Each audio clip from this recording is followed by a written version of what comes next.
பரிசுத்த நாமம் மையப்படுவதாக.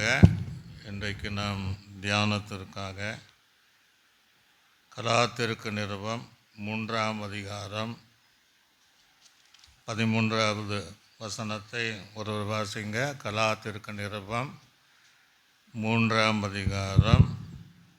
மரத்திலே தூக்கப்பட்ட எவனும் சபிக்கப்பட்டவன் என்று எழுதியிருக்கிறபடி, மரத்திலே தூக்கப்பட்டவன் எவனும் சபிக்கப்பட்டவன் என்று எழுதியிருக்கிறபடி கிறிஸ்து நமக்காக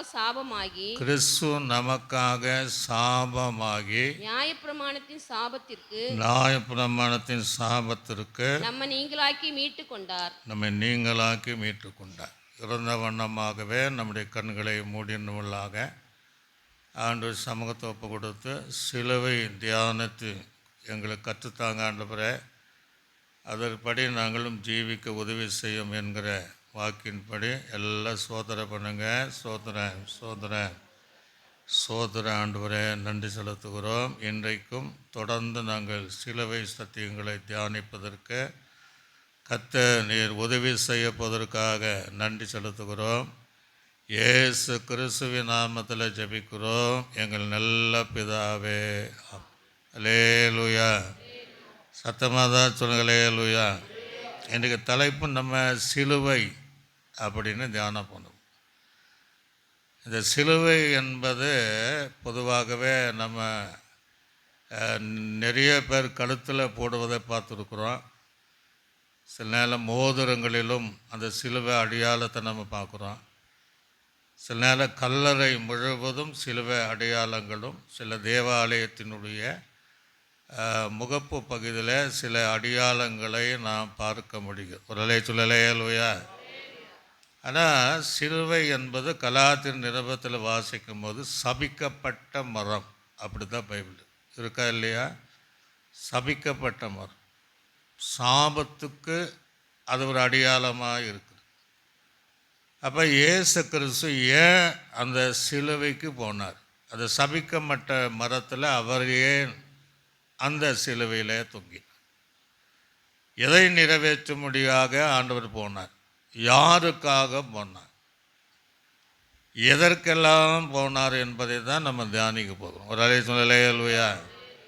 மரத்தில் தூக்கிடப்பட்டவன் சபிக்கப்பட்டவன் என்று எழுது அப்படிங்கிற. ஆக கிறிஸ்து நியாயப்பிரமாணத்தின் வருகிற எல்லா சாபங்கள் மாத்திரமல்ல, உலகத்தில் இருக்கிற அத்தனை சாபங்களும் மனுஷனுக்குள்ளே இருக்கிற எல்லா சாபங்கள் மாற்ற முடியாக அந்த சபிக்கப்பட்ட சிலுவை மரத்தில் அவர் தொங்கினார். அல்லேலூயா. நீங்கள் பொதுவாக கொல்கொத்தா அப்படின்னா அதுக்கு கபர்ஸ்தான் ஸ்தலம் அப்படின்னா மண்டை ஓடு நிறைந்த இடம்தான் அந்த இடம். ஆனால் அங்கே ஒரு மண்டை ஓட பார்க்க முடியாது. யார் மண்டோட? இயேசு கிறிஸ்துடைய மண்டோட பார்க்க முடியும். அந்த இடம் முழுவதுமாக அந்த மண்டோடு தான் இருக்கும். அந்த இடம் முழுவதும் மற்ற எல்லாம் எலும்பெல்லாம் மண்ணாயிற்று. ஆக இயேசு கிறிஸ்து சிலுவைக்கு போவதற்கு முன்பாக அந்த இடத்துல இந்த சபிக்கப்பட்ட மரத்தில் எத்தனையோ ஜனங்க அந்த மரத்தில் தூக்கப்பட்டு அவர்களை கொலை செய்திருக்கிறார்கள். முதலே சொல்லலையா? அங்கே இருக்கிற எந்த மண்டவோட பார்த்திங்கன்னா ஒருத்தருக்குள்ள நல்ல சிந்தனை இருக்காது. அதனால தான் அவர்கள் சிலுவையிலே அறையப்பட்டார்கள். அந்த நாட்களில் நீங்கள் பார்த்தீங்கன்னா ஒரு குற்றம் செய்தவனையோ தவறு செய்தவனையோ விபச்சாரம் செய்தாலும் களவு செய்தாலும் நியாயப்பிரமாணத்துக்கு புறம்பாக எது நடந்தாலும் அந்த குற்றம் கண்டுபிடித்தால் இந்த சிலுவை மரம் சபிக்கப்பட்ட மரத்தில் அவனை தூக்கி கொலை செய்வார்கள். அல்லேலூயா. அந்த மரத்தில் தான் இயேசு கிறிஸ்து போகிறார். அந்த சபிக்கப்பட்ட மரத்திற்கு தான் இயேசு கிறிஸ்து போகிறார். நீங்கள் ஒரு வசனத்தை சீக்கிரமாக நீங்கள் வாசித்து பாருங்கள். உபாகமம் எழுதின புத்தகத்தில் 21ஆம் அதிகாரம் 23ஆம் வசனத்தை 22, 23ஆம் வசனத்தை வாசிங்க. உபாகமம் 20. கொலை செய்யப்பட்ட ஒருவன் மேல், ஏன்னா அவன் தப்பு பண்ணால் அவன் கொலை செய்யப்பட்ட ஒருவன் மேல் கொலை செய்யப்பட ஒருவன் மேல் ஆ, சாவுக்கு பாத்திரமான பாவம் உண்டாயிருக்க எதற்கு? சாவு.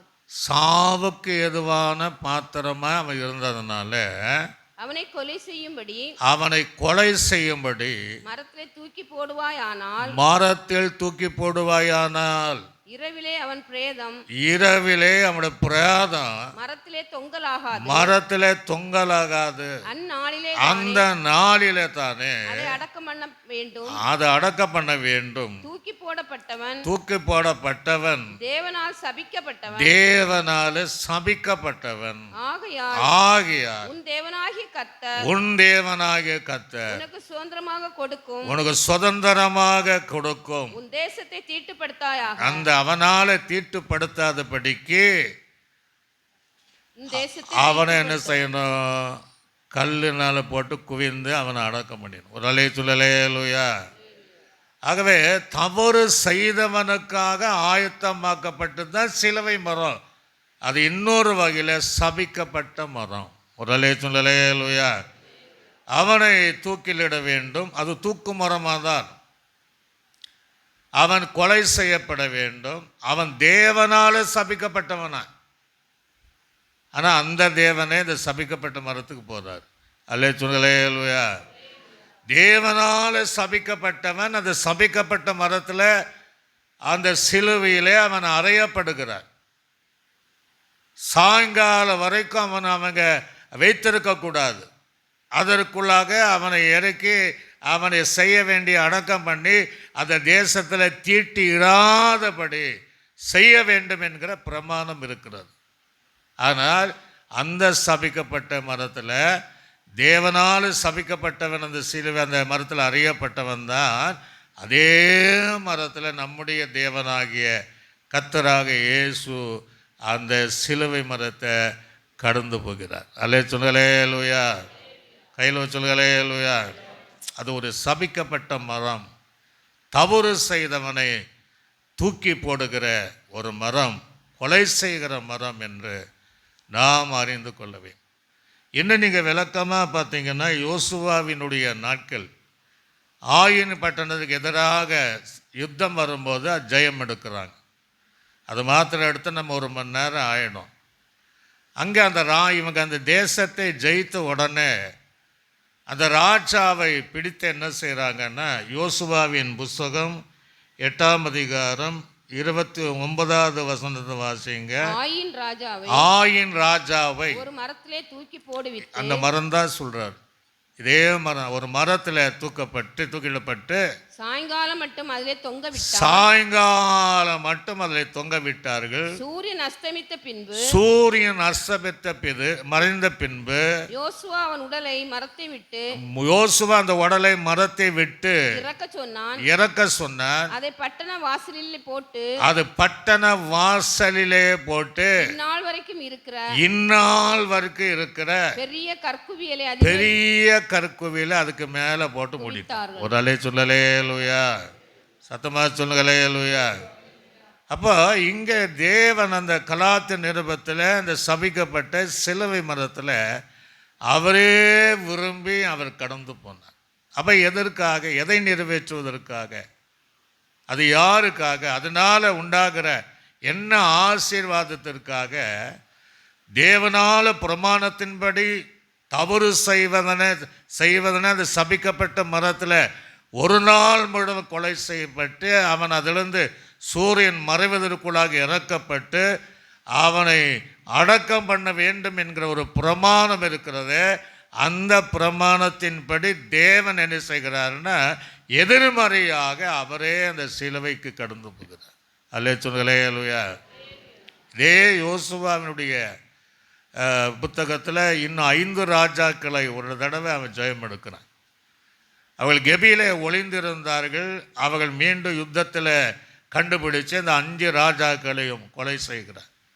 அங்கே அந்த 5 ராஜாக்கள் என்ன செய்கிறார்? யோசுவாவின் புஸ்தகம் 10ஆம் அதிகாரம் 26ஆம் வசனத்தையும் 27ஆம் வசனத்தை வாசிங்க. அதற்கு பின்பு யோசுவா அதற்கு பின்பு யோசுவா அவர்களை வெட்டி கொன்று யாரை? அந்த 5 ராஜாக்களை வெட்டி கொன்று 5 மரங்களிலே தூக்கி போட்டு 5 மரங்களிலே தூக்கி போட்டு சாயங்காலம் மட்டும் மரங்களில் தொங்கினார்கள். மரங்களிலே இந்த 5 ராஜாக்களும் தொங்கினார்கள். சூரியன் அஸ்தமிக்கிற வேளையில் யோசுவா அவர்களை மரங்களிலிருந்து இறக்க கட்டளையிட்டார். அவர்கள் ஒளிந்து கொண்டு அவங்க எங்க ஒளிஞ்சாங்களோ அந்த ஒளிந்து கொண்டிருந்த கெபியிலே அவர்களை போட்டு இந்நாள் வரை இருக்கிற வண்ணமாக பெரிய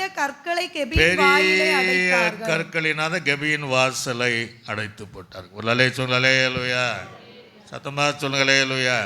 இப்போ அப்படிப்பட்ட ஒரு பிரமாணம் இருந்தாலும் தவறு செய்தவனை கொலை செய்கிற இடமா மரமாக இருந்தாலும் அந்த சபிக்கப்பட்ட இன்றைக்கு நம்ம புனித சின்னம் என்று அடையாளம் என்று சொல்லக்கூடிய அதே மரத்தில் கர்த்தராக இயேசு கிறிஸ்து தொங்கினார். சொல்லலேலுயா, சத்தமாக சொல்லலேலுயா. அப்போ ஏன் ஆர்டர் போனார்? ஏன் விரும்பி போனார் அப்படின்னா, யோவான் இந்த உலகத்தில் இருக்கும் போது அவரை குறித்து ஒரு அடையாளம் சொல்கிறேன். எனக்கு பின்னாடி வருகிறவன் பார்க்கல அவர் எப்படிப்பட்டவர் என்பதை லூக்கா 3ஆம் அதிகாரம் 16வது வசனத்தில் அவன் விதமாய் சொல்லுகிறான். வாசித்து பாருங்க. 3ஆம் அதிகாரம் 16வது வசனத்தில் யோவான் எல்லாருக்கும் பிரதித்திரமாக நான் ஜலத்தினாலே உங்களுக்கு ஞானஸ்நானம் கொடுக்கிறேன். என்னிலும் வல்லவர் ஒருவர் என்ன செய்கிறார்? வருகிறார். அவருடைய பாதரட்சனுடைய வாறுகளை அவிழ்க்க எனக்கு பாத்திரன் அல்ல. அவர் பரிசுத்தாவினாலும் அக்னியினாலும் ஞானஸ்நானம் கொடுப்பார் என்று அவரை குறித்து சொல்லுகிறார். ஒரு அலே சொல்லலேலுயா, சத்தமா சொல்லலேலுயா. ஆனால் அவர் பார்க்கல. அந்த அடியாளு சொல்கிறேன் மத்தியில் அவன் கொடுக்குற ஞானஸ்தானம் 3ஆம் அதிகாரத்தில். இப்போ அந்த இயேசு கிறிஸ்து அங்கே வருகிறார். அந்த சத்தியத்தை நிறைவேற்றும்படி வரும்போது யோவான் அவரை குறித்து ஒரு அடையாளம் சொல்கிறான். யோவான் சுவிசேஷம் 1ஆம் அதிகாரம் 29ஆம் வசனம் 30ஆம் வசனத்தில் மறுநாளிலே யோவான் இயேசு தன்னிடத்தில் முதல் சொல்லிட்டா இப்ப வராரு. எனக்கு பின்னாடி ஒருத்தர் வல்லவர் வருகிறார். கண்டு இதோ உலகத்தினுடைய பாவத்தை சுமந்து தீர்க்கிற தேவ ஆட்டுக்குட்டி எனக்கு பின் ஒருவர் வருகிறார். அவர் எனக்கு முன்னிருந்தபடியே என்னை விட மேன்மை உள்ளவர் என்று நான் சொன்னேனே. அவர் இவர்தான். உடலே சொல்லலேலுயா, கையில் வச்சு சொல்லுங்களேலுயா. அப்ப யோவானுக்கு இயேசு ஏன் சிலுவைக்கு போறாங்கிற அவனுக்கு தெரிஞ்சது. அதனால்தான் உலகத்தினுடைய பாவத்தை சுமந்திருக்கிற தேவனுடைய ஆட்டுக்குட்டி. ஆக சபிக்கப்பட்ட மரத்தில் இயேசு எதற்காக போனார்? உலகத்துடைய பாவத்தை சுமந்து தீர்த்து அதை நிறைவேற்றுவதற்காக கடந்து போனார். ஒரு அலே சொல்லலேலுயா. பாவம் அறியாதவர், பாவம் செய்யாதவர், பாவம் இல்லாதவர் முழு உலகத்திற்காக அந்த பாவத்தை சுமப்பதற்காக அந்த பரிசுத்தமாக இயேசு கிறிஸ்து அந்த சபிக்கப்பட்ட மரங்களிலே அதை சுமப்பதற்காக சுமந்து நிறைவேற்றுவதற்காக அவர் கடந்து போனார். அலே சொல்லலேலுயா. இப்படிப்பட்ட ஒரு தேவனை உலகத்தில் நம்ம பார்க்கவே முடியாது. உலக பாவம் அப்படின்னப்போ ஆதாமனுடைய எப்போ பாவம் செய்தானோ, இயேசு பிறப்பதற்கு முன்பாக பழையப்பட்டு காலத்தில் என்னென்ன பாவம் நடந்ததோ, இயேசு பிறந்த பின்பு என்னென்ன பாவ வாழ்க்கை வாழ்ந்தார்களோ, இயேசு வருகை வரையும் பாவம் செய்கிற அத்தனை பாவத்தை சுமந்து நிறைவேற்றுவதற்காக அந்த இயேசு சபிக்கப்பட்ட மரத்தில் தூக்கப்பட்டு நமக்காக சிலுவிலே தொங்கினார். ஒரு அலே சொல்லலையா, சத்தமாக சொல்லலையா. ஒரு தனிப்பட்ட மனிதனுடைய பாவம், அதாவது நான் செய்த பாவமானாலும் நீங்கள் செய்யக்கூடிய பாவமானாலும் நம்மால் சுமக்க முடியாது. எந்த பாவியானாலும் தன் பாவத்தை அவனுக்கு சுமக்கவே முடியாது. ஆனால் தேவன் ஒருவனுக்காக அல்ல, அந்த பாவம் செய்தவன் நீங்கள் எல்லாம் யோசிச்சு பாருங்க. ஒரு சந்ததி வந்தது, ஒரு சந்ததி போச்சு, இன்னொரு சந்ததி வருன்னா எத்தனை கோடி ஜனங்களுக்காக, அந்த ஜனங்களுடைய பாவத்திற்காக அந்த சிலுவையில் அவர் சுமந்து நிறைவேற்றினார். அதை சொல்லலையா. தனிப்பட்ட உங்கள் வாழ்க்கையினுடைய பாவத்தையே நம்மளால் சுமக்க முடியல. அது தாவீது சங்கீதத்தில் அழகாக அதை எழுதுகிறார். 38ஆம் சங்கீதம் 4ஆம் வசனத்தில் எழுதும்போது வாச பாருங்க. சங்கீதம் 38:4 அக்கிரமங்கள் சொல்றான், நான் செய்த என்னுடைய அக்கிரமங்கள் என் தலைக்கு மேலாக பெருகிற்று, அவைகள் பார சுமையை போல். அது எப்படி இருக்கா? என்னுடைய அக்கிரமம் பார சுமையை போல் என்னால் தாங்க கூடாத பாரமா இருக்கு. அவனால முடியல. அவன் செய்த பாவம் அவன் தலை மேல் இருக்க அக்கிரமம், அது எனக்கு பார சுமையாக இருக்கிறது. அவன் செய்த பாவத்தை அவன் சொல்றான், அது என்னால் சுமக்க முடியாத பாரமா இருக்கு. அது சுமந்து என்னால் நடக்க முடியாத ஒரு பாரமா இருக்கு. அப்படின்னா இத்தனை கோடி ஜனங்களுடைய பாவத்தை சுமந்து தீர்ப்பதற்காக, நிறைவேற்றுவதற்காக அந்த இயேசு போனார். அல்லே சொன்ன. அப்படி அந்த சிலுவை தியானத்தை உண்மையாய் செய்யக்கூடிய ஜனக்கூட்டம் இருந்தால் அவங்க பாவம் செய்ய மாட்டாங்க. சிலுவை தியானம் பண்ணுகிறவளே பாவம் செய்கிற நிறைய பேர் இருக்கிறாங்க. எனக்கு ரட்சிக்கப்பட்டவளே நிறைய பாவத்தை செய்கிறவளா இருக்கிறாங்க. ஒன்றை நினைக்கணும், பாவம் அறியாதவர் என் பாவத்தை தீர்ப்பதற்காக சிலுவையிலே அவர் கடந்து போனார். அலே சொல்லலையா, சத்தமாதா சொல்லுகலையா. அப்போ அவர் எவ்வளோ பாவத்தை, அதுதான் பிதாவுடைய முகம் ஒரு இமைப்படுதலை மறைக்கப்பட்டு அத்தனை பாவத்தை சுமந்தார். பழையப்பட காலங்களில் ஒருவன் பாவம் செய்தால் அவனுக்கு ஏற்ற வசதிக்கேற்ற பாவத்தன்மைக்கேற்ற சில பலிகளை செலுத்தும். காளையோ இளங்காலையோ வெள்ளாடோ செம்மறியாடோ முடியாதவன் புறா குஞ்சுகளோ ஏதோ செலுத்தணும். ஆனால் எதுவரையும் அந்த அந்த பாவங்கள் சுமந்ததுன்னா அவன் அடுத்த பாவம் செய்கிற வரையும் தான். ஆக அந்த பலி செலுத்த பின்ன நடுவழியிலே பாவம் செய்தால் அவன் இன்னொரு பலிகளை செலுத்தணும், இன்னொரு மிருகம் ரத்தம் சிந்தணும். ஆக யோசித்து பாருங்க, நம்ம வாழ்க்கையில் மீண்டும் மீண்டும் பாவம் செய்கிறோம், மீண்டும் மீண்டும் அக்கிரமம் செஞ்சுட்டே இருக்கிறோம். மீண்டும் பலிகள் தேவையில்லை. ஒரே தரம் அத்தனை பாவங்களை அந்த கல்வாரியிலே சபிக்கப்பட்ட மரத்தில் தேவன் நமக்காக சாபமாகி நம்முடைய பாவத்தின் சாபத்தை மாற்றுவதற்காக அதை நிறைவேற்றி முடித்தார். அல்லே சொல்லலையா. ஆனால் ஒன்று, தூதனுடைய பாவத்தை சுமந்து தீர்ப்பதற்காக அல்ல, அவன் தள்ளப்பட்டவன் தான். லூசிபர் தள்ளப்பட்டவன் தான், பெருமையினால் பாவம் செய்தவன் தான், கீழ்ப்படியாமினால் பாவம் செய்தவன் தான். அவனுக்காக அல்ல, தன்னுடைய சாயலாய் சிருஷ்டிக்கப்பட்ட மனிதனுடைய அத்தனை பாவத்தை சுமந்து தீர்ப்பதற்காக அந்த இயேசு கொல்கொதா என்கிற கல்வாரியில், கபர்தா ஸ்தலம் என்கிற அந்த மண்டை ஓடு நிறைந்த இடத்துல அதுவரையும் குற்றம் செய்தவன் அடிக்கப்பட்டான்.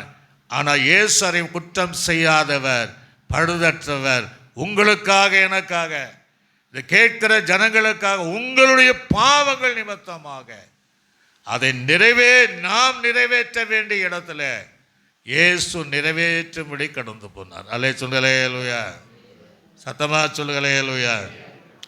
அதுக்கு தான் சொல்றார் மத்திய 1ஆம் அதிகாரம் அவரை குறித்து 21ஆம் வசனத்தில் வாசிக்கும் போது இயேசு எதற்கு வந்தார்? அவள் ஒரு குமாரனை பெறுவாள், குமாரனை பெறுவாள், அவருக்கு இயேசு என்று பெயரிடுவாயாக. ஏனெனில் அவர் தமது ஜனங்களின் பாவங்களை, தமது ஜனத்தினத்தை பார்க்க, தம்முடைய ஜனத்தின் பாவங்களை நீக்கும். எங்க சிலுவையில தான் நீக்கு, சுமந்தா தான் நீக்கு. ரட்சிப்பதற்காக இயேசு வந்தார். அல்லேலூயா. ஒருவனுக்காக அல்ல. இதுக்கெல்லாம் எல்லாருமே தேவ ஜனந்தான். இன்னைக்கு இயேசுவை ஏற்றுக்கொள்ளாதவனும் ரட்சிக்கப்படாதவனும் தேவன் இல்லை என்று சொல்கிறவனும் தேவன் இருக்கிறார் என்று சொல்லக்கூடிய அத்தனை பேரும் தேவ ஜனந்தான். ஒரு அல்லேலூயா. அந்த ஜனங்களுடைய பாவங்களை சுமந்து தீர்ப்பதற்காக கரையில்லாத இயேசு கிறிஸ்து அந்த சிலுவையில் பாவங்களை சுமந்து தீர்த்தார். ஏசியாவின் தீர்க்கதரிசி புஸ்தகத்தில் 53ஆம் அதிகாரம் 12ஆம் வசனத்தை ஒருத்தர் வாசிங்க. ஆத்துமாவை மரணத்தில் ஊற்றி, அவர் தன்னுடைய ஆத்துமாவை மரணத்தில் ஊற்றி அக்கிரமக்காரர்கள் ஒருவராக எண்ணப்பட்டு அநேகருடைய பாவத்தை தாமே, போதும், அநேகருடைய பாவத்தை தாமே சுமந்தார். உடலே சொல்லலேலுயா, கையில் சொல்லலேலுயா. ஒருத்தருடைய பாவம் இல்ல, உலகம் முழுவதும் இருக்கிற அநேகருடைய பாவத்தை சுமந்த தீர்த்த தேவன் நம்முடைய தேவன். ஆக பாவம் செய்ய எண்ணங்கள் நமக்கு வரலாம, பாவம் செய்யக்கூடிய சிந்தனைகள் வரலாம, சிலுவை குறித்து தியானிக்கிற எனக்கு அப்படிப்பட்ட எண்ணங்கள் வரலாம, சிலுவை தியானம் செய்கிற பிள்ளைகளிடத்தில் பாவம் செய்துவிட்டே அதை தியானிக்கலாமா? கர்த்தர் அதை ஏற்றுக்கொள்வாரா? அதை பிரியப்படுகிறாரா?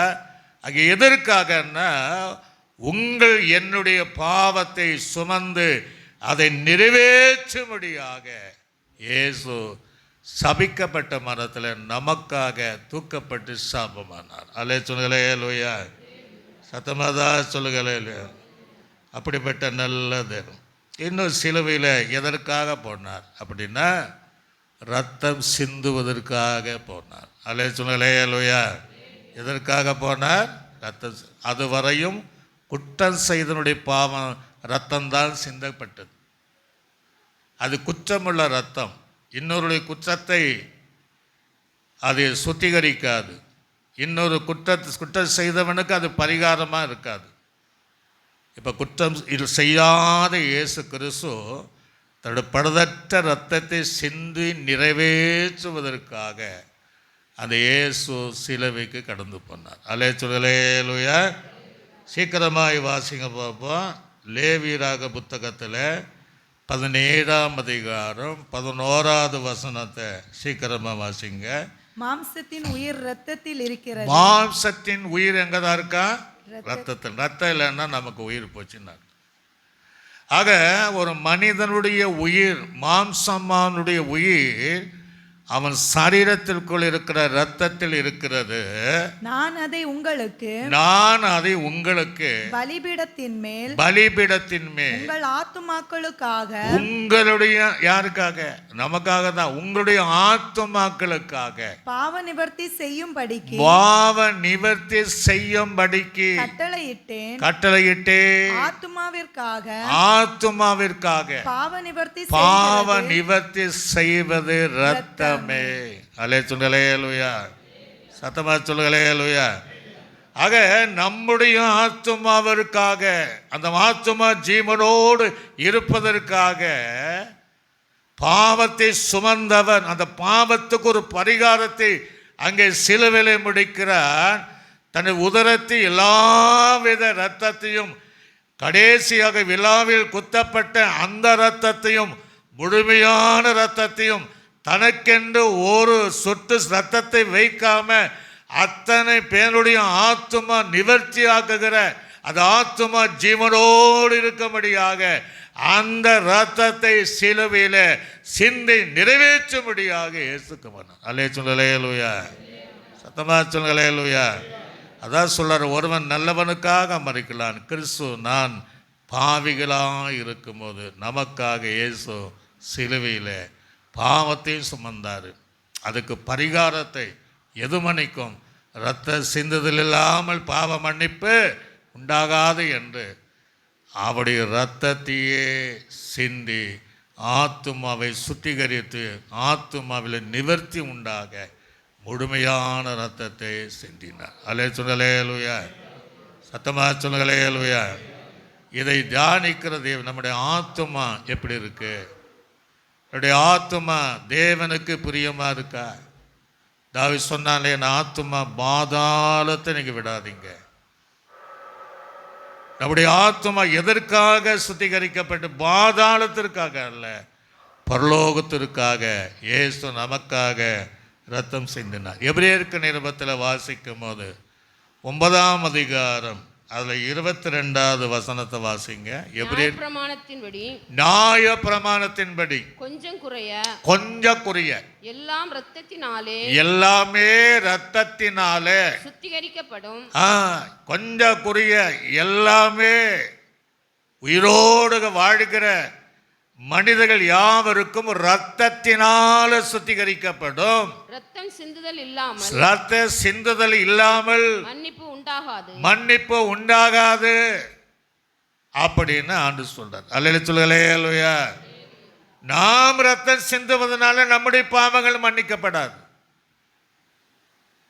அப்படி சிந்த வேண்டும் என்றால் ஒரு பழுதற்றவர், பரிசுத்த, குற்றமில்லாதவர் ஒரு ரத்தம் சிந்தணும். அல்லேலூயா.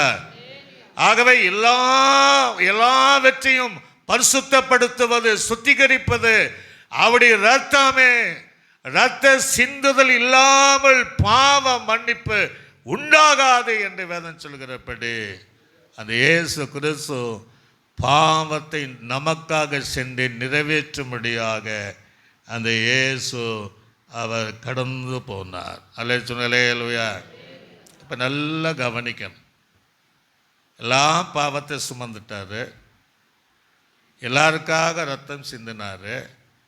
இப்போ எல்லாருடைய பாவங்கள் மன்னிக்கப்படுமா? அப்படின்னா மன்னிக்கப்படாது. ஒரு அல்லேலூயா.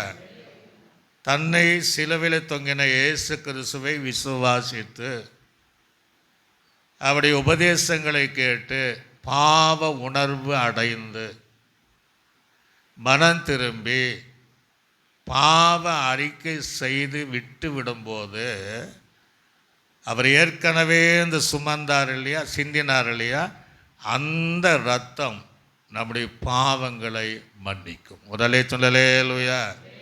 சத்தமாக சொல்லுங்க அல்லேலூயா. அந்த பாவம் நம்ம மன்னிக்க தவிர வேற எந்த பாவம் மன்னிக்காது. சிலுவையில் கூட இயேசு ஒரு வார்த்தை சொன்னார். முதலாவது வார்த்தை, ஏன்னா சிலுவை அறையப்பட்டனுடைய பாவத்தையும் அவர் சுமந்தார். அதனால சொல்ல, பிதாவே இவள் செய்வது இன்னதென்று அறியாத இவைகளை ஒரு அல்லேலூயா அவனுடைய பாவத்தை சுமந்தார். அவனுக்காகவும் இரத்தத்தை சிந்தின தேவன் தான் நம்முடைய தேவன். அந்த தேவன்தான் யோவான் எழுதின நிருபம் 1 யோவான் 1ஆம் அதிகாரம் 8ஆம் வசனத்தையும் 9ஆம் வசனத்தை வாசிங்க. 1 யோவான். பாவம் இல்லை என்போமானால், நம்மிடத்தில் பாவம் இல்லை என்று சொல்வோமானால் நம்மை நாமே வஞ்சிக்கிறவர்களாய் இருப்போம். சத்தியம் நமக்குள்ளே இராது. நம்முடைய பாவங்களை அப்போ என்ன செய்யணும்? நம்முடைய பாவங்களை நாம் அறிக்கையிட்டால், நாம் உணர்ந்து அறிக்கையிட்டால் பாவங்களை நமக்கு பாவங்களை மன்னித்து எல்லா அநியாயத்திலிருந்து நீக்கி நம்மை சுத்திகரிப்பதற்கு அவர் உண்மையும் நீதியும் உள்ளவராய் இருக்கிறார். முதலே சொல்லலேலூயா. ஏற்கனவே நமக்கு முன்பாக சிலுவையிலே நம்முடைய பாவத்தை, அக்கிரமத்தை சுமந்தார், நமக்காக ரத்தம் சிந்தினார். ஆக இனி ஒரு மிருகத்தின் பலி நமக்கு தேவையில்லாம அவரை விசுவாசித்து, இயேசு எனக்காக அல்லவா, என் பாவத்துக்காக அல்லவா அவர் அடி வாங்கினார், சுமந்தார், ரத்தம் சிந்தினார் என்று உணர்ந்து நம்முடைய பாவத்தை அறிக்கை செய்தால் அந்த பாவத்திற்கு நீங்களாக்கி அதை சுத்திகரிப்பதற்கு அவர் உண்மையும் நீதி உள்ளவராக இருக்கிறார். அல்லேலூயா. பாவ அறிக்கை செய்யணும். அந்த கள்ளம் கூட இன்னொரு கள்ளன், 2 பேர் கள்ளன் நடுவில் தான் அனுத்துங்கினார். அவங்க குற்றம் செய்ததுனால சபிக்கப்பட்ட மரத்தில் இவங்க நடுவில் நின்றார். ஒருத்தர் சொல்றா, நம்ம நடத்திப்புகளுக்காக நம்ம தண்டிக்கப்படுறோம், குற்றம் செய்கிறோம், செய்ததுனால இவர் தகாத ஒன்றை செய்யலையே. அல்லேலூயா. இப்போ அவருக்கு தெரியாது, நான் செஞ்ச தப்புனால்தான் சிலுவையில் நான் தொங்குறேன், நீயும் தொங்கிட்டு இருக்கிற. நீ இந்த நேரத்தில் அதை உணராமல் அவர் ஒரு தப்பு பண்ணல, அவர் ஒரு குற்றம் செய்யலை, ஆனால் அவர் தண்டிக்கப்படுகிறது கூட நீ இப்படி செய்கிறாயே என்று அவன் தன் பாவத்தை உணர்கிறான். அல்லேலூயா. அவன் அந்த பாவத்தையும் அறிக்கை செய்கிறார். தகாத ஒன்று நான் தண்டிக்கத்தக்கவைகளுக்கு ஏற்ற செய்தோமே அப்படின்னா உணர்த்தப்படுகிறார். பாவங்கள் ஒருத்தன் அறிக்கை செய்யலை, அவன் அறிக்கை செய்தான், கர்த்தர் அவனுடைய பாவத்தை மன்னித்தார். அல்லேலூயா. அது 2வது வார்த்தை பேசும்போது நம்ம குட் ஃப்ரைடேனால அதை நம்ம தியானிப்போம். இப்போ எபேசருக்கு நிருபம் 1ஆம் அதிகாரம் 7ஆம் வசனத்தை வாசிங்க. எபேசருக்கு நிருபம் 1ஆம் அதிகாரம் 7ஆம் வசனம். அவருடைய கிருபையின் ஐசுவரியத்தின்படியே, அவருடைய கிருபையினுடைய ஐசுவரியத்தின்படி, இவருடைய இரத்தத்தினாலே. யாருடைய இரத்தத்தினால? இந்த இயேசு கர்த்தராகிய இயேசு கிறிஸ்துடைய இரத்தத்தினாலே பாவ மன்னிப்பாகிய மீட்பு, பாவ மன்னிப்பாகிய மீட்பு இவருக்குள் நமக்கு உண்டாச்சு. உடலை சொல்லலையா, கையில சொல்லலையா. அப்போ அதை நிறைவேற்றுவதற்காக என் ஜனங்கள் நான் சிந்துகிற இரத்தத்தினாலே என் மூலமாக ஒரு பாவத்திலிருந்து மீட்கத்தக்க ஒரு காரியம் வெளிப்படுவதற்காக அதை இயேசு கல்வாரியில் அதை நிறைவேற்றுவதற்காக போனார். ஆத்ம மீட்பு மிகவும் அருமையானது. அல்லேலூயா. பொன்னும் பொருளும் உங்களை மீட்கவில்லை, இயேசு கிறிஸ்துடைய வெளியேறப்பட்ட இரத்தமே நம்மை மீட்டு கொண்டது. அல்லேலூயா. ஆக அதற்காக அந்த இரத்தத்தை சிந்தித்து ஆண்டு சொல்ல, என் சொந்த இரத்தத்தினாலே, என் சுய இரத்தத்தினாலே மீட்டு கொண்டே என்னுடைய சபைங்கிறார். ஒரு அல்லேலூயா. அதற்காக, அதை நிறைவேற்றுவதற்காக, அதை மீட்பதற்காக, அதை இழந்து போனதை மீட்பதற்காக அந்த இயேசு கிறிஸ்து சிலுவையிலே அந்த சுமப்பதற்கு, ரத்தம் சிந்துவதற்கு, அதை நிறைவேற்றி முடிப்பதற்காக இயேசு கடந்து போனார். அல்லேலூயா. சத்தமா சொல்லுங்களேலூயா. இன்னும் நீங்கள் கொலேசருக்கு நிருபம் 1ஆம் அதிகாரம் 14வது வசனம் தொடர்ந்து நம்ம 3 வாரம் தியானிக்க போகிறோம். கொலேசருக்கு நிருபம் 1ஆம் அதிகாரம் 14வது வசனத்தை வாசிங்க. அவருக்குள் அவருடைய இரத்தத்தினாலே, நல்ல கவனிங்க, அவருக்குள் அவருடைய இரத்தத்தினாலே பாவ மன்னிப்பாகிய மீட்பு, பாவ மன்னிப்பாகிய மீட்பு நமக்கு உண்டாயிருக்கு. ஒரு அல்லேலூயா. அவருக்குள்ளே அவருடைய இரத்தத்தினாலே அந்த பாவ மன்னிப்பாகிய மீட்பு எப்படி? அவன் நமக்காக இரத்தம் சிந்தியதனாலே, நம்முடைய பாவத்தை ஏற்கனவே சுமந்ததனால அந்த இயேசுவின் மூலமாக ஒரு மீட்பை தேவன் தருகிறார். அல்லேலூயா. அதை நிறைவேற்றுவதற்காக அந்த உன்னதமான தேவன், ஒரே பேரனாய் குமாரனாக இயேசு கிறிஸ்து உங்களுக்காக என்னை நிறைவேற்றுவதற்காக அவர் கடந்து போயிருக்கிறார். நிறைவேற்றி முடித்து விட்டார், மீண்டும் வரப்போகிறார். அல்லேலூயா.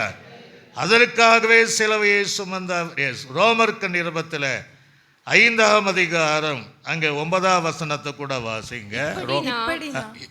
இப்படி நாம் அவருடைய இரத்தத்தினாலே நீதிமான்களாக்கப்பட்டிருக்கிறோம். அவருடைய இரத்தத்தினாலே நீதிமான்களாக்கப்பட்டிருக்கிறோம். கோபாக்கினைக்கு நீங்களாக கோபாக்கினைக்கு நீங்களாக்கி அவராலே நாம் ரட்சிக்கப்படுவது அவரால ரட்சிக்கப்பட்டது அதிக நிச்சயமாம். அதிக நிச்சயமாய். உள்ளலே சொல்லலே அல்லேலூயா. அப்ப அவருடைய ரத்தம் தாங்க, அதற்காகவே இல்லைன்னா கோபாக்கினிக்குள்ள பாத்திரமா இருந்திருப்போம். ஏன்னா மரணத்துக்கு எதுவான கோபம் பாவம் எல்லாம் இருக்கு. ஆகவே அவைகளெல்லாம் இருந்து நாம தப்பித்துக் கொள்வதற்காக, அவைகளெல்லாம் நீங்களாக்கி நம்மை ரட்சித்து மீட்டுக் கொள்வதற்காக அவருடைய ரத்தத்தையே சிந்தி நம்மை சம்பாதித்துக் கொள்வதற்காக அந்த இயேசு கிறிஸ்து அந்த சிலுவையிலே நமக்காக ரத்தம் சிந்தி நம்மை மீட்டுக் கொண்டார். அல்லேலூயா. நீங்களும் நானும் மீட்கப்பட்டவருடைய கூட்டம். அல்லேலூயா. பாவம் செய்கிறவர்கள் சொல்ல முடியாது. ஆண்டவர் சிரிச்சுட்டே இருப்பார். பாவம் செய்கிற நானாக இருந்தாலும் யாராக இருந்தாலும் பாவம் செய்கிறவர்கள் அல்ல, பாவம் செய்யாத இருக்கிறவர்கள். ஒரு அல்லேலூயா. அவர்கள் சொல்லலாம் தவிர மற்றவர்கள் சொல்லக்கூடாது. அதற்காகவே தேவன் சிலுவைக்கு கடந்து போனார். வெளிப்படுத்தல் விசேஷம் 1ஆம் அதிகாரம் 6ஆம் வசனத்தை வாசிங்க. வெளிப்படுத்தல் விசேஷம். நம்மிடத்தில் அன்பு கூர்ந்து, எப்படி நம்ம இடத்துல எவ்வளோ அன்பு வச்சதுனால தான் தம்மிடத்தில் அன்பு கூர்ந்து தமது இரத்தத்தினாலே நம்முடைய பாவம் கலர நம்மை பாவம் கலர நல்லா கழுவி, சும்மா கிடையாது, ஒரு பாவம் இல்லை. ரத்தாம்பரத்தை போல பாவம் இருந்தாலும் உறைந்த பனியை போல வெண்மையாக்கி ஒரு பாவம் இல்லாம நம்ம கழுவி நம்முடைய பிதாவாகிய தேவனுக்கு முன்பாக நம்மை ராஜாக்களும் ஆசாரியர்களும் ஆக்கின அவருக்கு மகிமையும் வல்லமையும் என்றென்றைக்கும் உண்டாவது. அல்லேலூயா. சும்மா அரைகுறை இல்லை, ஃபுல்லாக. நம்மளாம் வீட்டில் பாத்திரம் கழுவுங்க, அரைகுறையாக கழுவி போடுவாங்க. பாத்திரம் சவுண்டு தான் கேட்கும், சுத்தம் இருக்காது. டபா டபா அப்படின்னா நான் வேலை செய்கிறேன் அப்படின்னு. அங்கே வேலை பார்த்தீங்கன்னா அங்கே டஸ்ட்டாக தான் இருக்கும். ஆனால் இயேசு அப்படி இல்லை. நமக்குள்ளே இருக்கிற பாவத்தை ஒன்று விடாமல் அவர் ரத்தத்தினால கழுவுகிறவர். அல்லேலூயா. நம்மை நீதிமான ஆக்குகிறவர். அது தேவனுக்கு முன்பாக நிற்கக்கூடிய பாத்திரவான்களாய் மாற்றுகிறவர்.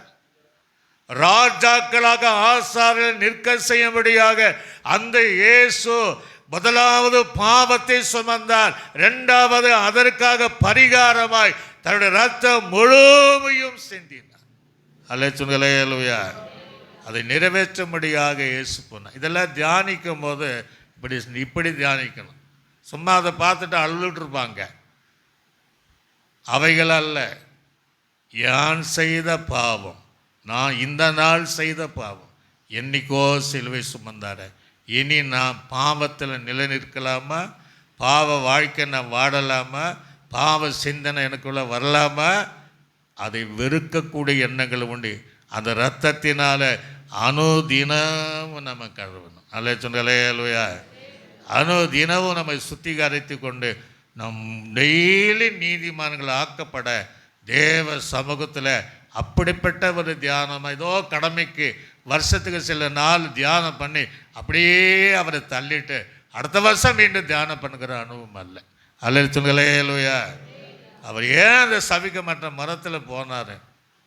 நமக்காக எல்லாவற்றையும் நிறைவேற்றும்படியாக அந்த இயேசு கிறிஸ்து அவர் கடந்து போனார். அப்போ நம்ம பாவத்தை அறிக்கை செய்யணும். நீதிமொழிகளை வாசிக்கிறோம், எல்லாருக்கும் தெரிந்த வசனத்தான், பாவத்தை மறைக்கிறவன் வாழ்வடை மாட்டான், அதை அறிக்கை செய்து விட்டு விடுகிறவனே அந்த இரக்கத்தை பெறுவான். ஆக அறிக்கை செய்யணும். ஏற்கனவே அவர் பலி செலுத்தாச்சு, ரத்தம் சிந்தியாச்சு, சுமந்தாச்சு. அறிக்கை செய்து அதை விட்டு விடுவதற்கு நமக்கு அது கஷ்டம். அதை மறைக்காமல் ஆண்டு சமூகத்தில் அறிக்கை செய்யும். அப்போ அவருடைய ரத்தம் நம்மை மீட்கும். அல்லேலூயா. மத்தேயு சுவிசேஷத்தில் ஒரு வசனம் 3ஆம் அதிகாரம் 6ஆம் வசனத்தை வாசி பாருங்க. 3:6 வாசி பாருங்க. தங்கள் பாவங்களை அறிக்கை செய்யணுங்க. ஞானஸ்நானத்திற்கு முன்பாக அப்படி எல்லாம் செஞ்சாங்க. இன்றைக்கி எப்படி செய்கிறாங்கன்னு தெரியல, அப்படியே வந்து எடுத்துறாங்கன்னு தெரியல. ஆனால் பாவங்களை அறிக்கை செய்து யோர்தான் நதியில் அவரால் ஞானஸ்தானம் பெற்ற ஒரு அலைய சொல்லலையா. பாவ அறிக்கை செய், ஆவியானவருடைய உதவியுடன் என்னென்ன பாவம் செய்தோமோ அதெல்லாம் அறிக்கை செய்து விட்டுவிட வேண்டும்.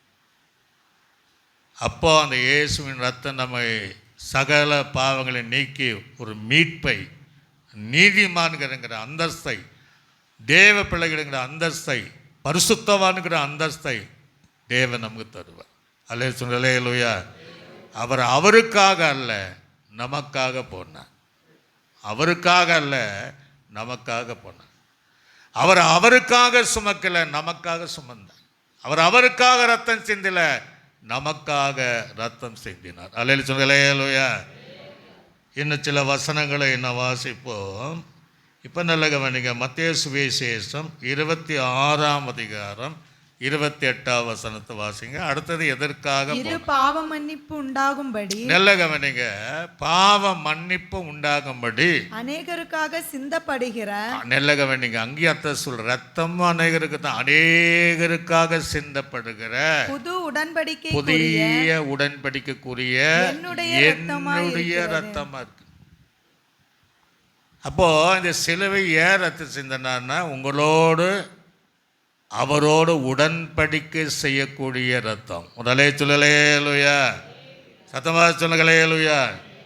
அந்த ரத்தத்தினாலே இது என்னுடைய ஜனம், இந்த ஜனத்துக்கு நான் தேவன் என்று உடன்படிக்கை செய்யக்கூடிய ரத்தம். பழையபடி காலங்களில் உடன்படிக்கை செய்யும் போது இந்த 2 கண்ணுக்கு இது கை இருக்கு இல்லையா, இந்த இடத்துல ரத்தத்தை வர வைப்பார்கள். அடுத்தவன் கையிலையும் அதை 2 இப்படி வைப்பாங்களா, இப்படி. அந்த மாஸ் தேலாஜியில் அந்த பைபிள் காலேஜ் சொல்லி கொடுத்தாங்க. சிலுவை அடையாளம், அந்த ரத்தத்தோடு ரத்தம், அந்த ரத்தம் கீழே சுடும், அந்த சொட்டா வரும்போது அதிலே உடன்படிக்கை செய்வார்கள். ஒரு அலைய சொல்லலையா. ஆக இயேசு கிறிஸ்து எதற்காகன்னா, தன் ஜனத்தோடு உடன்படிக்கை செய்வதற்காக. அது உடன்படிக்கையின் ரத்தம். அப்போ நல்லா யோசிங்க, யாராவது அப்படி நம்மோடு தேவன் அந்த பரிசுத்தமான ரத்தத்தினால, விலையேறப்பட்ட ரத்தத்தினால உடன்படிக்கை செய்திருக்கிறார். அப்போ அந்த உடன்படிக்கை செய்கிற தேவ பிள்ளைகள் தேவனுடைய சத்தியத்தை மீறி நடக்கலாமான்னு நடக்கக்கூடாது. கற்பனை விட்டு விலகி நம்ம போகலாமான்னா போகக்கூடாது.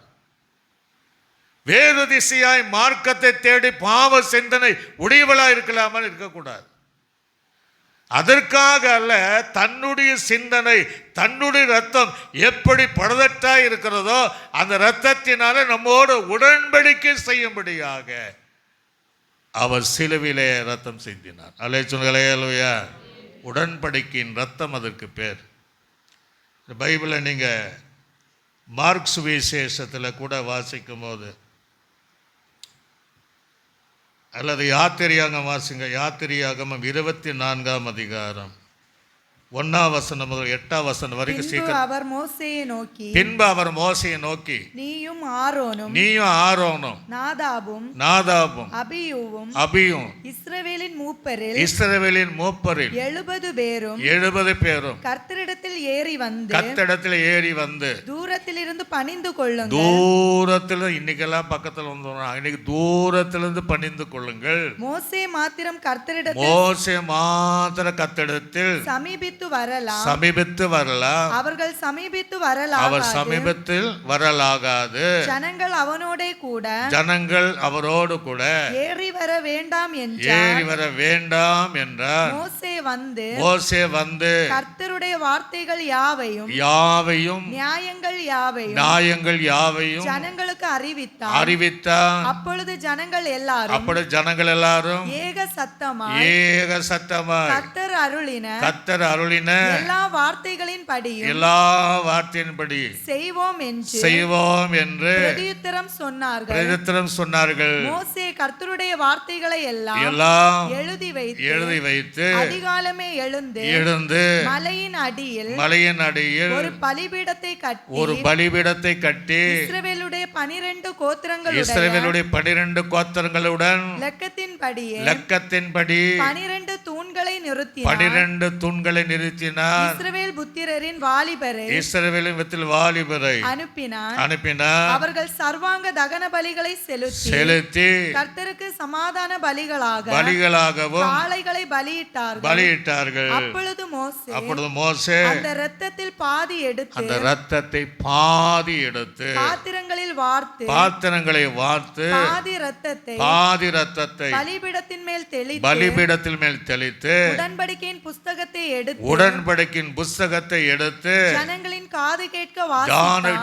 காது கேட்க வாசித்து அவர்கள் கர்த்தர் சொன்னபடியெல்லாம் செய்து கீழ்ப்படிந்து நடப்போம் என்றார்கள். அப்பொழுது மோசே இரத்தத்தை எடுத்து ஜனங்கள் மேல தெளித்து இந்த வார்த்தை யாவை குறித்து கர்த்தர் உங்களோடு பண்ணின உடன்படிக்கையின் ரத்தம் இதுவே என்றார். முதலே சொல்லலேலூயா. உடன்படிக்கையின் ரத்தம் யாரோட? ஆண்டவர் கற்றுக் கொடுக்கிற அத்தனை மனம் துணிவு அந்த உபதேசத்தில் நிலைத்திருக்கிறோட கீழ்ப்படுகிற தேவ பிள்ளைகளோடு கூட அந்த ரத்தம் நமக்கு உடன்படிக்கையின் ரத்தம். அல்லேலூயா. அவர் சிலுவையிலே அந்த உடன்படிக்கை செய்வதற்காக அந்த இரத்தத்தை நமக்காக இயேசு கிறிஸ்து அவர் சிந்தினார். எபிரேயருக்கு நிருபத்தில் வாசிக்கும் போது 9ஆம் அதிகாரம் 18, 19, 20 வாசிங்க. அந்தபடி முதலாவது உடன்படிக்கையும் ரத்தம் இல்லாமல் பிரதிஷ்டை பண்ணப்படவில்லை. ஏன்னா ரத்தம் கிடையாது, அதனால பிரதிஷ்டை பண்ணப்படல. எப்படி எனில் மோசே நியாய பிரமாணத்தின்படி சகல ஜனங்களுக்கும் எல்லா கட்டளைகளை சொன்ன பின்பு இளங்காலை வெள்ளாட்டுக்கடா இவைகளின் ரத்தத்தை தண்ணீரோடும் சிவப்பான ஆட்டு மயிரோடும் ஈசோப்போடும் கூட எடுத்து புஸ்தகத்தின் மேலும் ஜனங்கள் எல்லார் மேலும் தெளித்து தேவன் உங்களுக்கு கட்டளையிட்ட உடன்படிக்கையின் ரத்தம் இதுவே என்று சொன்னார். ஒரு அல்லேலூயா. அப்ப நீங்களும் நானும் அப்படி ரத்தத்தினால உடன்படிக்கை செய்தவர்கள். அவருடைய பாவத்தை சுமந்தவர், பாவத்துக்கு பரிகாரியாக முழு ரத்தத்தை சிந்தினவர், அந்த ரத்தத்தினால உடன்படிக்கை செய்தவர். ஒரு அல்லேலூயா. சாதாரண உடன்படிக்கை அல்ல, இந்த உடன்படிக்கையில் நிலைத்திருக்கக்கூடியவர்களாக நாம் மாறணும் என்று கர்த்தர் விரும்புகிறார். மார்க் சுவிசேஷம் 14ஆம் அதிகாரம் 24வது வசனத்தை வாசிங்க. அப்பொழுது அவர் அவரை நோக்கி இது அநேகருக்காக சிந்தப்படுகிற உடன்படிக்கைக்குரிய என்னுடைய ரத்தம். ஒரு அல்லேலூயா. ஆண்டவரே சொன்னார், அநேகருடைய பாவங்களை நிவர்த்தி செய்து அநேகருக்காக நான் சிந்துகிற என் புதிய உடன்படிக்கையினுடைய இரத்தமாய் இருக்கிறது என்று சொன்னதை போல அந்த இரத்தத்தை சிந்தி உடன்படிக்கை நிறைவேற்றுவதற்காக அவர் சிலுவையில் சபிக்கப்பட்ட மரத்தில் அவரே கடந்து போனார். அல்லேலூயா. சத்தமாக சொல்லுங்களேலூயா. இன்னொரு வசனத்துக்கு லூக்கா சுவிசேஷம் 22ஆம் அதிகாரம் 20ஆம் வசனத்தை வாசிங்க. லூக்கா போஜனம் பண்ணின பின்பு போஜன பண்ணின பின்பு அவர் அவர் அந்தபடியே அந்தபடியே பாத்திரத்தையும் கொடுத்து ராபோஜனத்தில் பாத்திரத்தையும் எடுத்து இந்த பாத்திரம் இந்த பாத்திரம் உங்களுக்காக சிந்தப்படுகிற உங்களுக்காக சிந்தப்படுகிற என்னுடைய இரத்தத்தினால் என்னுடைய இரத்தத்தினாலாகிய புதிய உடன்படிக்கையின் புதிய இரத்தமாயிருக்கிறது உடன்படிக்கை ரத்தம். ஒரு அலே சொல்லலையா? ராபோஜனமே எடுக்கல, இப்போ உடன்படிக்கையில் எப்படி நிலைத்திருப்பாங்க? ஆக தேவனுடைய உடன்படிக்கையிலே நிலைத்திருக்க வேண்டும். அலே சொல்லலையா?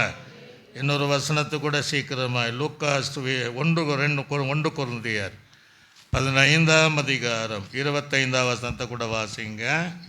எல்லா சத்துருக்களையும் எல்லா சத்துருக்களையும் தமது பாதத்திற்கு கீழாக்கி போடும் வரைக்கும் அவர் ஆளுகை செய்ய வேண்டும். அவர் ஆளுகை செய்வார். பரிகரிக்கப்படும் கடைசி சத்துரு கடைசி சத்துரு 22 லூக்கா 22ஆம் அதிகாரம் மரித்தொழுந்து எழுந்து நித்திரை அடைந்தவர்களில் முதல் பலனானார். அப்போ இயேசு கிறிஸ்து எதுக்கு உடன்படிக்கை செய்த? கடைசி ஒரு வசனத்தை வாசித்து நம்ம முடிக்க போகிறோம். அடுத்த வாரம் தானிக்க போகிறோம். வெளிப்படுத்தல் விசேஷம் 5ஆம் அதிகாரம் 9, 10வது வசனத்தை வாசிங்க. வெளிப்படுத்தல் விசேஷம். ஏனெனில் தேவரீர் புஸ்தகத்தை வாங்கவும், அவர் வந்த வருகையில் புஸ்தகத்தை வாங்கவும், அதில் முத்திரைகளை உடைக்கவும் பாத்திரராயிருக்கிறீர். ஏனெனில் நீர் அடிக்கப்பட்டு சகல கோத்திரங்களிலும் பாஷைக்காரிலும் ஜனங்களிலும் ஜாதிகளிலிருந்து எங்களை தேவனுக்கென்று உம்முடைய இரத்தத்தினாலே உம்முடைய இரத்தத்தினாலே மீட்டுக்கொண்டு எங்கள் தேவனுக்கு முன்பாக எங்களை ராஜாக்களும் ஆக்கினீர். நாங்கள் பூமியிலே அரசாளுவோம் என்று பாடலை பாட்டை பாடு. அப்போ பரலோக ராஜ்யம் சேர்க்கிற வரையும் இந்த காரியத்தை நிறைவேற்றும்படியாக இயேசு கடந்து போனார். இன்னும் எவைகளெல்லாம் நிறைவேற்றினார் என்பதை தொடர்ந்து நான் தானிக்க போகிறோம். எல்லாம் எழும்பி நின்று ஆண்டுடைய சமூகத்தில் ஒப்பு கொடுத்து, முதலாவதாக நீங்கள் செய்த பாவம், உங்களுடைய குடும்பத்தார் செய்த பாவம், முழு உலகத்தில் செய்த பாவம், நான் செய்த பாவம், என் வீட்டார் அனைவரும் செய்த பாவத்திற்காக இயேசு சுமப்பதற்காக, அதை நிறைவேற்றுவதற்காக கடந்து போனார். இரத்தம் சிந்ததில்லாமல் பாவ மன்னிப்பு உண்டாகாது. இரண்டாவதாக அதற்கும் சொந்த இரத்தத்தை சிந்தி பாவம் அறிக்கை செய்கிற தேவ பிள்ளைகளுக்கு அந்த பாவத்தை முற்றிலும் கழுவி பரிசுத்தப்படுத்தி மீட்கப்பட்டு நீதிமான்களாக்கப்பட அதற்காக இரத்தம் சிந்தினார். மூன்றாவது இரத்தத்தினால நம்மோடு உடன்படிக்கை செய்வதற்காக, அதை நிறைவேற்றுவதற்காக, பரலோக ராஜ்யத்தில் அவருக்கு முன்பாக அந்த இரத்தத்தினால ராஜாக்களும் ஆசர்கள் இருப்பதற்காக 1000 வருட அரசாளுவோம் என்கிற அந்த பாடல் பாடின வண்ணமாக அதற்காக நம்மோடு கூட உடன்படிக்கை செய்தது. எல்லாம் கொஞ்ச நேரம் சோத்திர பண்ணி, ஒரு வேளை கர்த்தரை உணர்த்துகிற பாவம் இருந்தால் விட்டுடுங்க. மனுஷனுக்கும் மறைக்கலாம், குடும்பத்துக்கும் மறைக்கலாம், ஆனால் அவருக்கு மறைக்கவே முடியாது. அதில் பெரிய பாவம் கீழ்ப்படியாமல் என்கிற பாவம் ரொம்ப பெரிய பாவம், பெருமை என்கிற பாவம். ஆக உங்களுக்காக தான் பாவம் சுமந்திருக்கிறார், உங்களுக்காக ரத்தம் சிந்தினார், உங்களை மீட்பதற்காக, உங்களோடு உடன்படிக்கை செய்வதற்காக. எல்லாம் கொஞ்ச நேரம் உள்ள உடைந்து ரீபாலாபாவே சோத்திரன் சோத்திரன் சோத்திரன் பிதாவாகிய தேவனை நாம் சோதனை பண்ணுவோம். சோதரம் கர்த்தராகிய இயேசு கிறிஸ்துவை நாம் சோதனை பண்ணுவோம். சோதரம் நம்மை ஆற்றி தேற்றி வழி நடத்தின பரிசுத்த ஆவியானவரை சோதனை பண்ணுவோம். எங்கள் நல்ல ஆண்டவரே, இந்த நாளிலும் சிலுவை குறித்ததான ஒரு தியானம், எதற்காக நீங்கள் சிலுவையை சுமந்து, எதற்காக இந்த கொல்கொத்தாவில் நீங்கள் சிலுவையில் தொங்கினீர் என்பதை இன்றைக்கு நாங்கள் ஒரு 3 காரியங்களை பார்த்தோம். எங்கள் பாவங்களை சுமந்து நிறைவேற்றுவதற்காக, அந்த பாவத்துக்கு மன்னிப்புண்டாக ரத்தம் சிந்தி நிறைவேற்றுவதற்காக, அந்த இரத்தத்தினால் எங்களோடு உடன்படிக்கை செய்வதற்காக, அதை நிறைவேற்றுவதற்காக நாங்கள் இனி கடந்து போனீர் என்பதை அறிந்து கடைசி நாள் வரையும் தேவனோடு உடன்படிக்கை செய்ததில் நாங்கள் கீழ்ப்படிவோம் என்று எல்லா உபதேச சட்ட திட்டங்களுக்கும் சத்தியங்களுக்கும் கீழ்ப்படிந்து நடப்போம் என்கிற ஒரு அர்ப்பணிப்போடு உம்மை நோக்கி நாங்கள் பார்க்கிறோம். கேட்கிறவர்களும் அந்த அனுபவங்களிலே அந்த சத்தியத்தில் நிலைநிற்க உதவி செய்வீராக. இயேசு கிறிஸ்துவின் நாமத்தில் ஜெபிக்க நல்ல பிதாவே. ஆத்துமாவே கர்த்தர் என் முழுமே நாமத்தை என் ஆத்துமாவே கர்த்தர் செய்த சகல மறவாதே. ஆமென். கர்த்தராகிய இயேசுவின் கிருபையும் பிதாவாகிய தேவனுடைய அன்பும் பரிசுத்த ஆவியினுடைய அன்பின் ஐக்கியமும் சமாதானம் அனைவரோடும் சகல பரிசுத்தங்களோடும் ஆண்டவராய் இயேசு கிறிஸ்து வருகை பரிந்தும் சதா காலங்கள் என்றென்று நம்மோடு கூட இருப்பதாக. ஆமென். அல்லேலூயா, அல்லேலூயா, அல்லேலூயா. கர்த்தர்களை ஆவரையும் ஆசீர்வதிப்பார்.